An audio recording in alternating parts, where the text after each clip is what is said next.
¿Qué tal? Muy buenas tardes. Aquí nos encontramos con el economista Alejandro Oñate, director de la carrera de finanzas, el cual nos va a comentar un poco más como parte de ayuda en lo que respecta al tema al tema de investigación de la materia de metodología de la investigación 2 a cargo de la economista Diana Villavicencio. ¿Qué tal? Muy buenas tardes, economista. ¿Cómo se encuentra el día de hoy? Coméntenos un poco de cómo se encuentra este instante. Bien, Jesús. Bueno, muchísimas gracias por la oportunidad de participar en este trabajo académico que les han solicitado. Y pues nada, bastante bien, listo para responder las preguntas sobre la información que me compartieron. Listo.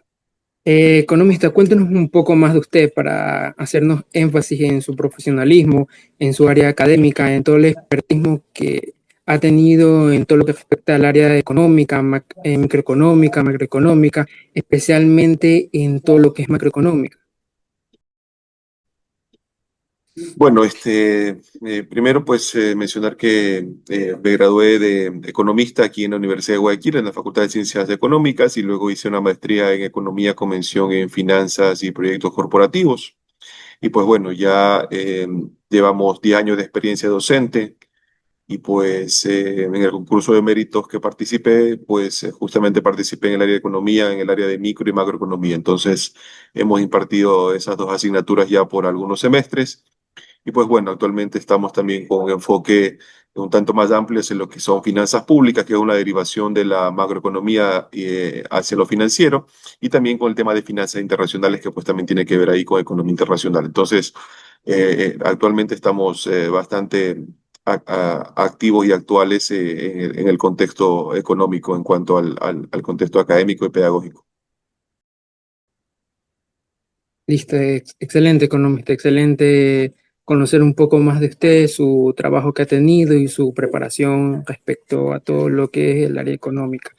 El día de hoy nos encontramos muy puntualmente para hablar sobre los factores socioeconómicos, especialmente en la economía familiar de la ciudad de Guayaquil. El trabajo de investigación que ha constado de recopilar una muestra, que ha tomado una muestra pequeña a consideración de diferentes familias y jefes de hogar de diferentes partes de la ciudad de Guayaquil como tal. Eh, empezando con lo que respecta a toda la elaboración de la investigación que hemos tenido, nos hemos dado cuenta en la muestra que hemos captado puntualmente que tenemos una cierta población que sí se ha preparado, es decir, los jefes de hogar se han ido preparando para tener un mejor ingreso para sus hijos y familiares en concreto. También tenemos en consideración ciertos consumos como el alimento, que a medida de esta investigación nos hemos confirmado que las familias toman en consideración puntualmente este rubro de gasto para su supervivencia y su sustento del día a día. Economista,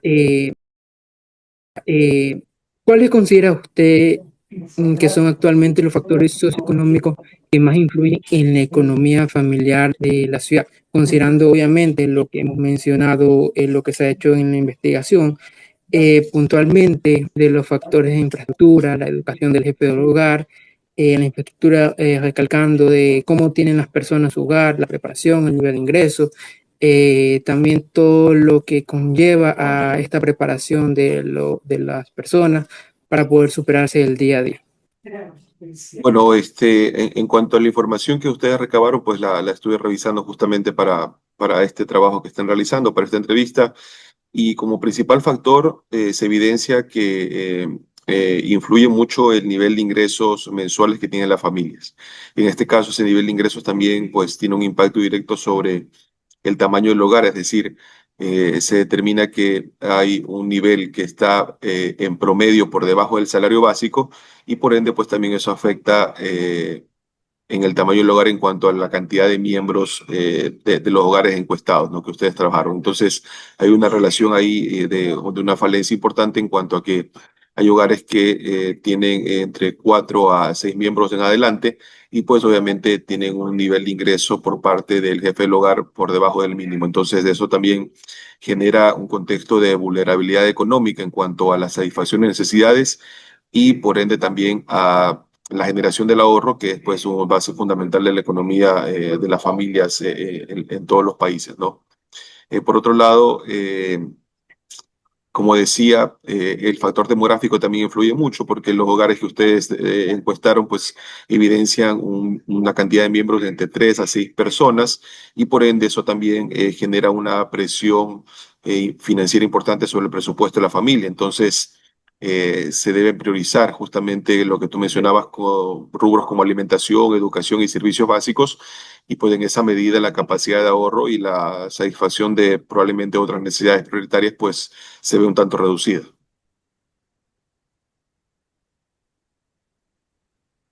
Excelente, excelente. Dentro de esta preinterrogante que tenemos, economista, el tema de, el aumento de la canasta básica, tenemos en cuenta que está por arriba de los $800 actualmente. Este factor muy importante para una economía familia, especialmente para la familia como tal. eh, ¿A qué punto sería tan grave que la canasta básica siguiera subiendo, teniendo en cuenta que tenemos un sueldo básico en Ecuador de aproximadamente $470 actualmente? En este punto queremos llevar a cabo qué pasaría si la canasta básica siguiera subiendo por diversos temas económicos, de inflación, de escasez, y puntualmente, ¿qué medidas podrían tomar los jefes de hogar ante esta situación que se puede presentar en este año o en años venideros? Bueno, es un tema un tanto más complejo sobre las medidas que se podrían tomar porque también parte de su estudio evidencia que hay una combinación de un determinado nivel de ingreso entre medio y nivel de ingreso bajo. Entonces, en esa sinergia también se presenta eh, un segmento en cuanto al empleo, que es este segmento de lo que se conoce como el subempleo, ¿no? Es que es este empleo no pleno en donde las familias o los jefes de hogares no tienen un empleo formal en donde tengan pues 8 horas laborales y un salario fijo, ¿no? Como tal. Entonces, esa combinación de ese factor en donde se presenta este subempleo, pues hace que las personas tengan que trabajar más horas, probablemente reciban menos del el ingreso básico y en esa medida pues provoca que se genere también un contraste importante entre el empleo formal y el subempleo porque hay muchas personas que aún teniendo empleo formal para poder suplir las necesidades que tienen en su hogar, también generan otra actividad adicional. Ahora, eso es un tanto más complejo aquí en nuestro país porque pues por el momento no tenemos esa capacidad de generar una empleabilidad por horas. Entonces, se está supeditado también a ese contexto de los horarios en la medida en que se tenga un empleo formal y un empleo adicional. Ahora, por otro lado, al haberse reducido también la capacidad de empleabilidad de las empresas, bueno, al haberse reducido y no haberse recuperado después de la pandemia ese nivel de empleabilidad, pues las personas están optando por pasarse justamente a este segmento de su empleo, ¿no? En donde básicamente ustedes determinan que el 55% de los jefes de hogar cuentan con empleo formal, mientras que el 46% de los encuestados tiene aspectos laborales inestables, ¿no? Entonces, eso evidencia también que hay una ponderación importante entre empleo formal y subempleo, que está 50-50. Entonces, cerrando el dato, ¿no? Entonces, como estrategias, pues básicamente tendría que generarse una estrategia en sinergia por parte del Estado y por parte de las empresas en la funcionalidad de poder potenciar el empleo formal, que es el empleo que conlleva que pues las personas también alcancen estos derechos como el tema de aportaciones al IES, el tema de su seguro social, ¿no? El tema de estar afiliados, que es fundamental, pues eso también tendría un impacto directo sobre el tema de los rubros de salud, ¿no? En esa funcionalidad de la distribución de su presupuesto. Entonces, es lo que un poco evidencia su trabajo. Hay un 50-50 entre el empleo formal y el empleo, su empleo, como ustedes mencionan, empleos inestables. Y en ese caso también, pues, solo un 32% de las personas encuestadas superan los $800 mensuales. Entonces, eso deja a casi un 70% que están por debajo de ese umbral, considerando el valor que tú mencionas de la canasta básica. Entonces, ahí hay una falencia o un desfase importante entre esos dos rubros, ¿no? Mm, listo, muchas gracias, economista. En consideración como segunda interrogante que tenemos para usted, de acuerdo con su experiencia, ¿cómo describiría las condiciones socioeconómicas predominantes en los hogares guayaquileños considerando el tipo de empleo, el nivel de ingresos mensuales y el tamaño del hogar como tal? En consideración, ya lo mencionado, que también se habló un poco de este tema, ¿cómo influirían también otros factores socioeconómicos puntualmente? Bueno, el otro factor que impacta directamente, aparte del nivel de ingreso y el contexto demográfico de los hogares, ¿no? Entre esta cantidad de miembros, entre 3 y 6 miembros que ustedes identificaron, es el costo de vida, ¿no? Entonces, en ese contexto, el costo de vida que se mide a través de justamente la inflación y principalmente por el IPC, que es el índice de precio al consumidor de la canasta básica, pues determina que los gastos familiares pues tienen una influencia directa sobre las finanzas familiares, considerando como prioridad de la alimentación, los servicios básicos y la educación. Entonces, en esa medida, el comportamiento de los hogares que ustedes identifican es un comportamiento que está directamente relacionado con ese nivel de ingresos limitados, ¿no? Que tienen los hogares y por ende pues se destinan los presupuestos hacia estos rubros que se tornan indispensables, ¿no? En esa medida, como les mencionaba, eh, los servicios básicos y la educación siempre van a generar alguna cierta dificultad para equilibrar el presupuesto, considerando que de una otra forma se consideran ya casi desembolsos fijos, no es que se pueden evitar de alguna forma, ¿no? Ahora, en el contexto de alimentos, pues las personas podrán priorizar la alimentación dependiendo de su presupuesto, pero los otros, sobre todo los servicios básicos, pues ya se tornan un gasto fijo en donde ya hacen o generan una inelasticidad en el presupuesto y por ende, pues eso limita la posibilidad de ahorro o inversión que puedan tener las familias.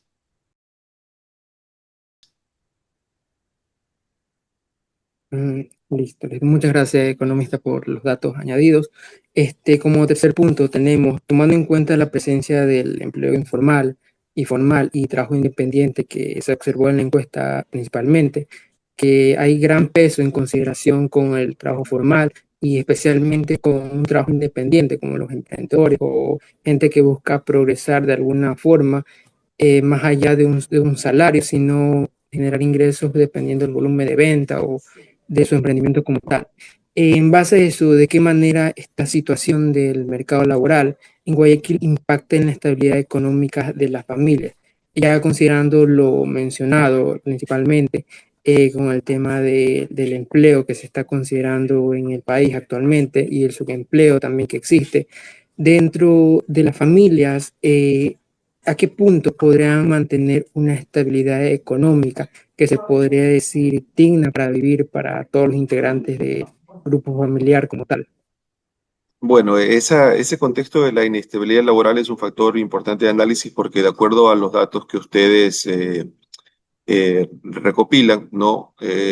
Sobre todo esa capacidad de generar un presupuesto adecuado que tenga un margen de ahorro, pues se evidencia como limitada, ¿no? Entonces, uno de los datos importantes que ustedes detallan es que el 75% de los hogares solo puede cubrir sus gastos entre menos de un mes y 3 meses, ¿no? Eso significa que en esa inestabilidad laboral, al tener un nivel de ingreso que puede fluctuar, pues en promedio, ¿no? Los hogares encuestados tienen para cubrir entre 1 a 3 meses los, los gastos necesarios que habíamos determinado en su momento, ¿no? Como prioritarios, sobre todo alimentación y servicios básicos. Y en esa medida, pues el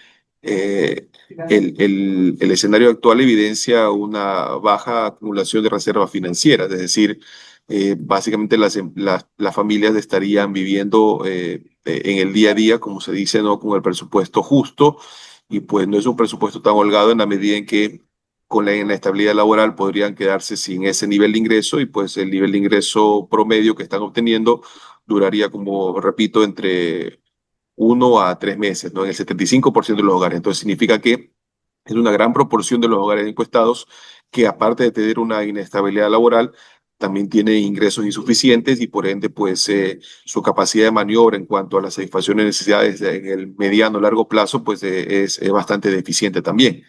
¿No? Entonces solo queda un 25% que puede salir a flote, que está directamente, entiendo yo, correlacionado con un segmento de la población que está dentro del empleo formal. ¿No? Entonces, 75%, de acuerdo a su dato, es bastante preocupante en función de esa inestabilidad laboral, con un escenario en donde los gastos y necesidades básicas pues, van en aumento constantemente. Listo, listo. Muchas gracias por la aclaración más en el tema. Siguiendo con las dudas en todo el proceso de investigación, también tenemos, según los datos recolectados, la mayor parte del gasto familiar se concentra en alimentación, servicios básicos y educación. ¿Cómo interpreta estos patrones de gasto y rubros generan mayor dificultad para equilibrar el presupuesto familiar? En un punto, considerando lo de la estabilidad económica, principalmente el trabajo y el subempleo que puede haber en diferentes familias, y los emprendedores que pueden haber nacido por el tema de conseguir algo más de ingresos para cumplir un poco más de la canasta básica, considerando obviamente el salario básico que se tiene en Ecuador, que es inferior al valor de la canasta básica como tal. Este, la familia en sí, bajo estos tres gastos mencionados, alimentación, servicios básicos y educación, ¿qué punto también les puede llegar a afectar en su presupuesto familiar, limitando otros factores?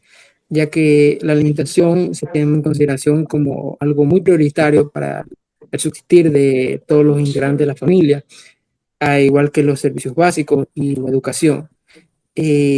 Bajo este punto, estos gastos, mm, más allá de los principales desembolsos que se realizan principalmente para el consumo de estos servicios, consumo, servicios y productos, el presupuesto familiar, ¿a qué medida también se puede llegar un punto de afectación o un punto de que no haya el presupuesto no cubra principalmente el primer caso, que es la alimentación como tal? Ya que, como mencioné anteriormente, es uno de los factores principales que tiene el ser humano para vivir y tener su estabilidad en salud y en algunos otros puntos también de convivencia y psicológicos, ya que por el tema de consideración de las faltas de nutrición y otros factores. El presupuesto familiar, ¿hasta qué punto estaría limitado para consumir otros servicios como tal?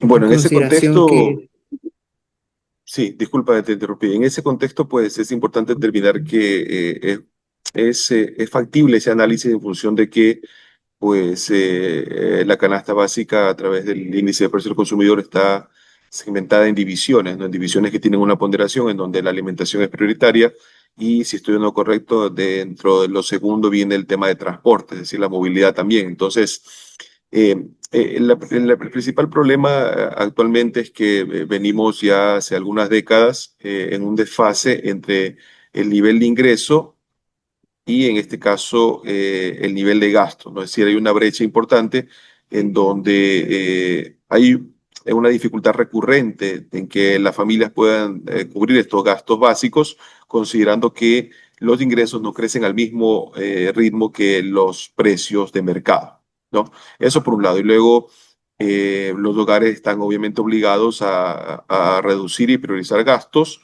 ¿no? Y en este caso, pues siempre va a ser importante no dejar de lado que pues los hogares empiezan a prescindir también del ahorro. Entonces, en sociedades donde el ahorro se reduce o básicamente pues se elimina, es justamente donde financieramente los hogares o las personas no tienen ese soporte adicional a su ingreso, en donde pues con un cierto nivel de ahorro pueden empezar a generar inversiones que de alguna u otra forma les podrían dar algún rendimiento un tanto más, digamos, estable, ¿no? En relación a el tipo de empleo que puedan tener. Es decir, indiferentemente si tenemos un empleo formal o informal, en ambos casos, ¿no? El nivel de ahorro se está viendo afectado de manera muy considerable en la actualidad de nuestra sociedad. Y entonces eso también provoca que haya una debilidad importante para que los hogares puedan enfrentar emergencias económicas, lo que conlleva pues a que tengan estos escenarios de vulnerabilidad financiera.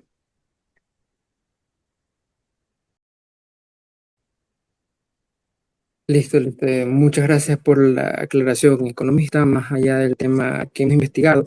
Su información y análisis nos comparten mucho para el tema de profundizar más en el tema de estudio en lo que respecta a las familias y los jefes de hogar como tal. Como siguiente interrogante tenemos, en consideración que una parte significativa de los hogares solo podría cubrir sus gastos por un corto periodo de tiempo ante la pérdida del ingreso principal, ¿cómo evalúa la capacidad de ahorro de las familias guayaquileñas y cuáles son los principales obstáculos que la limitan como tal? Bueno, la capacidad de ahorro va directamente ligada hacia el tema presupuestario. Ahora, estimaría que, ¿no? Desde el contexto demográfico existen familias, en el estudio que ustedes demuestran, que tienen una gran cantidad de miembros por familia, es decir, en promedio está de 3 a 6. Entonces, esa responsabilidad también en cuanto a la satisfacción de necesidades de esa cantidad de miembros provoca que los presupuestos no estén ajustados a una realidad socioeconómica por parte de quienes trabajen en la familia o por parte del jefe de hogar. Significa que obviamente el presupuesto se va a ver más ajustado mientras más miembros haya. ¿Por qué? Porque, a ver, hay una sinergia inversa entre el nivel de ingreso, ¿no? Y en este caso, la cantidad de miembros de la familia que se pueda tener, o se pueda básicamente responder responsablemente por esos miembros, ¿no? Entonces, entendería yo que ahí es donde se presenta una gran falencia que no solo conlleva un contexto de eficiencia financiera, sino también de eficiencia social, porque las necesidades no son satisfechas adecuadamente y por ende, pues el tema de presupuesto ya básicamente se desestima. ¿Por qué? Porque las familias lo que hacen es ir teniendo un ingreso que no se puede planificar y que pues diariamente van a ir cubriendo necesidades que se van presentando en la medida en que se requieran, ¿no? O sea, no hay como una planificación. Entonces, en ese contexto, al no haber una planificación en cuanto a presupuesto, ingresos, gastos, pues es básicamente imposible poder generar un determinado nivel de ahorro, ¿no? Ahora, hay una variable también importante que en la última década, ¿no? Y sobre todo de una manera más fuerte después de pandemia, pues las instituciones financieras ya han básicamente pues socializado en gran medida el tema de los créditos, ¿no? A través de las tarjetas de crédito, y ese nivel de endeudamiento pues también está siendo parte del problema porque pues en ciertos casos no se ha podido controlar por parte de los usuarios de las tarjetas, y en esa medida pues al final terminan sobrepasando presupuestos, terminan sobreendeudándose, ¿no? Y pues en esa medida pues eso también en el mediano largo plazo, pues generacionalmente va un poco a, digamos, por así decirlo, a ahorcar sus finanzas, ¿no? Considerando que pues esos rubros a pagar pues ya va incrementándose constantemente. Listo, muchas gracias de antemano, economista, por aclararnos un poco más allá del tema del ahorro que se vive actualmente en el Ecuador, específicamente en Guayaquil principalmente. Como siguiente interrogante tenemos, en base a todos los resultados que hemos tenido de la investigación y del contexto económico actual, qué efectos tienen la inflación y el aumento del costo de vida en la planificación financiera de los hogares en Guayaquil? Principalmente considerando lo que mencionó anteriormente sobre el presupuesto que se tiene como jefe de hogar y la planificación que obviamente tienen que hacer para diversos gastos principales para la vida del ser humano y de la familia como tal. La inflación, ¿cómo nos afectaría principalmente en contexto más amplio, entrando ya al contexto macroeconómico como tal del país y de lo que conlleva a los resultados que se experimentan dentro de la ciudad, especialmente en Guayaquil como tal? Bueno, en el contexto de la inflación, es importante determinar que al estar dolarizados, pues ha habido un tanto más de, por así decirlo, un tanto más de control en cuanto al contexto de políticas fiscales y monetarias, ¿no? Es decir, al no tener nosotros emisión monetaria por no tener moneda propia, el contexto inflacionario ha podido controlarse de mejor forma. Ahora, nuestra inflación proviene básicamente de coyunturas externas, donde de la moneda que adoptamos, pues sí dependemos de las políticas que puede implementar ese país. Eso en cuanto a la inflación. Ahora, internamente, como había mencionado hace un momento, el poder adquisitivo, obviamente, en el aumento de los precios se reduce y, como había dicho, pues el ingreso no está creciendo al mismo ritmo que los precios. Entonces, en esa medida, pues eh,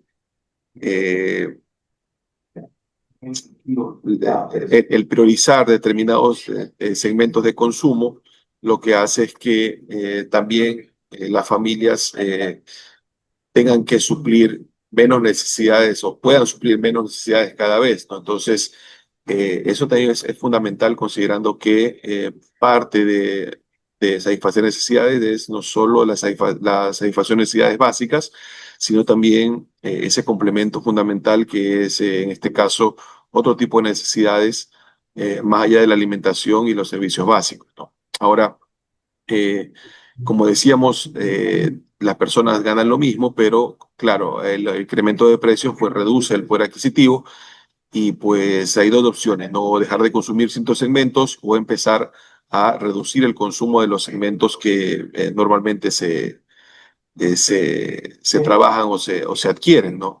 Y en esa medida, pues el consumo inmediato también provoca que se disminuya la posibilidad de ahorrar. Por ende, también eso conlleva que haya un análisis un tanto más magro, como lo mencionas, que, por ejemplo, si las tasas de interés del ahorro son menores que la inflación, pues el valor del dinero también se deteriora con el tiempo. Entonces, eso también es importante porque no es solo decir, ok, un, un residual para poder ahorrar, sino que también lo ahorro, pero en qué sentido ese ahorro me va a representar un beneficio en el mediano o largo plazo, ¿no? Porque, digamos, yo tengo un dinero ahorrado, pero si ese recurso está creciendo con una tasa por debajo del contexto inflacionario, pues mi dinero también está perdiendo valor, incluso estando en el banco, en un contexto donde pues estoy tratando de contenerlo o de guardarlo para algún escenario futuro. Entonces, eso es un análisis importante también que habría que realizar, que más allá de que actualmente no se puede ahorrar, probablemente en el momento en que se pueda, esperemos que en algún escenario futuro se pueda presentar eso, pues luego habría que hacer un análisis de qué tan recomendable o en qué sentido o en qué segmento también se podría generar un determinado nivel de ahorro. Eso es importante también en el análisis. Listo, muchas gracias también por el contexto más amplio que nos ha compartido, dirigido más a lo macroeconómico, con lo que respecta a la inflación, cómo esto puede afectar significativamente la capacidad de consumir cierto tipo de alimentos o servicios y con ello el poder adquisitivo que tiene la familia, principalmente en relación al ingreso que lleva el jefe del hogar a las diferentes familias guayaquileñas como tal. Este, para concluir y expandir un poco más lo que hemos hecho el estudio economista, desde su perspectiva financiera y con más años de experiencia en la materia, qué relación existe entre los factores socioeconómicos identificados en todo el estudio como tal y la capacidad de las familias guayaquileñas para alcanzar una estabilidad económica y sostenibilidad financiera a largo plazo como tal? Bueno, a ver, en cuanto a su estudio, ustedes evidencian factores como el nivel de ingreso, el tipo de trabajo. Ahora, creería que esos son los dos principales, es decir, a ver, importante también es determinar que hay que asentar una realidad en donde eh, hay una generación que está tratando, entendería yo, de planificar un tanto mejor, ¿no? Su escenario familiar y su escenario personal. Y entonces sí es importante determinar que eh, parte de esa generación, pues, por ejemplo, está optando por no generar familias grandes, están optando por centrar determinados rubros de gastos en un contexto más individual que un escenario más familiar. Y en esa medida, pues, la relación fundamental entre un escenario financiero adecuado, más allá del nivel de ingreso que se puede tener, creo yo que es la planificación social que las personas puedan entender, ¿no? O deseen entender. Es decir, si vamos a hacer una conciencia en donde yo determino que tengo un nivel de ingreso que va a satisfacer de forma adecuada mis necesidades, ¿no? Se debería analizar hasta qué punto yo podría incrementar una responsabilidad familiar en función también de el escenario en donde yo deseo tener una estabilidad económica y financiera. Ahora, eso es fundamental en la medida en que las personas también empiecen a analizar que el costo de vida va a seguir aumentando. Eso es inevitable. No obstante, hace falta un camino largo por recorrer para que los salarios de pronto puedan equipararse en algún momento, ¿no? Es decir, reducir esta brecha entre la canasta básica y el salario básico unificado. Ahora, con esa brecha latente, pues lo que se podría determinar es que el análisis fundamental es más demográfico que financiero. Sí, que creo yo que las personas deberían entrar en un control, sobre todo de, el contexto de formar familia, de asociarse tal vez con individuos, ¿no? En función de sostener o darle sostenibilidad a sus finanzas. Creo que por ahí va un poco el camino a seguir. Muchas gracias, economista, por toda la información que nos ha compartido en lo que respecta a todas estas interrogantes que han surgido de la investigación principalmente. Para concluir, si de pronto esta entrevista lo llega a ver también algún jefe de hogar o alguna madre que está empezando a cuidar a sus hijos de manera solitaria y quiere seguir consejos o algunas recomendaciones que pueden conseguir seguir puntualmente para conseguir una estabilidad financiera, considerando los diversos factores que hemos considerado, una estabilidad financiera que les permita vivir de una manera humanamente aceptable y humanamente efectiva para el ser humano como tal o para las personas como tal. ¿Qué recomendaciones nos daría a los jefes de hogar? ¿Qué deberían estar haciendo más allá del esfuerzo diario que obviamente hacen para adquirir el ingreso principal para los diferentes gastos? Usted como un economista experto en la materia del campo financiero, ¿qué consejos y qué recomendaciones les podría dar a las personas que quizás puedan llegar a escuchar las palabras que se han escuchado a lo largo de esta entrevista como tal? Bueno, más que un consejo es una observación importante en que pues sepan el nivel de responsabilidad financiera que conlleva formar un hogar o generar familia, ¿no? Eso es fundamental. Y por otro lado, pues lo que sucede es que el tema laboral está estrechamente ligado al contexto académico.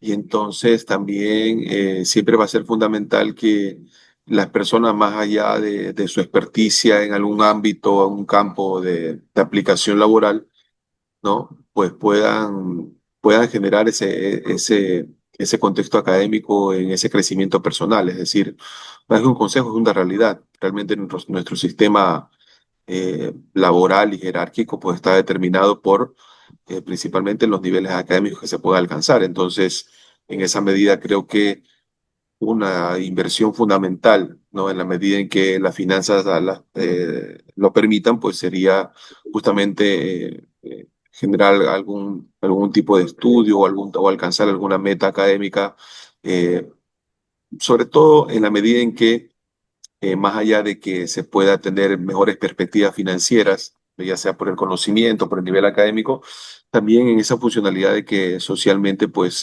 se convierte en un ejemplo a seguir, ¿no? Es decir, eh, se evidencia mucho que familias donde pues la educación no necesariamente es prioridad, pues hay como una desaveniencia en cuanto a decisiones también a tomar. Entonces, creería yo que estar en un contexto educativo pues genera un mejor criterio, no solo para el tema económico y financiero, sino también para el tema social. Es decir, permite ampliar el espectro de criterios para las personas y que pues eso también conlleva que puedan tomar mejores decisiones. Entonces, más que un consejo, es una realidad. Es decir, siempre va a ser fundamental que las personas se eduquen en cualquier campo que les parezca el más adecuado para su desempeño individual y social. Y pues luego de eso, pues el contexto financiero, pues por ende va a tener alguna mejoría enlazada directamente hacia pues lo que estudien o para lo que se preparen, ¿no? Eso es importante. Listo. Muchas gracias, economista, por todo lo compartido y por la reflexión que nos ha dado en el último punto, principalmente en este. Quiero darle las gracias de parte del grupo 6 de la materia de metodología 2, perteneciente al cargo de la economista Diana Villavicencio como tal. Muchas gracias por darnos su tiempo, por tomarse la molestia de compartir un poco más de su expertismo y su experiencia con nosotros, y esperando de antemano que en cualquier investigación, cualquier ámbito académico relacionado con la universidad y el ámbito económico, que es algo muy fundamental en nuestro país y sobre todo en la economía personal, de la mano con las finanzas, el nivel de ahorro y la mejora de la calidad de vida de las personas. Damos por concluido esta sesión. Antemano, muchas gracias y espero nos volvamos a encontrar en una nueva entrevista o un nuevo estudio de investigación de parte de la Universidad de Guayaquil. Muchas gracias a usted, muchas gracias a todos los televidentes, interlocutores que pueden estar llegando viendo a esta entrevista después de que se haya subido y revisado respectivamente por la docente que está al cargo de la materia de metodología. Y de antemano, muchas gracias, economista, por darnos su tiempo, un momento y compartirnos más experiencia que nos ayuda a mejorar el día a día con nosotros y con los demás.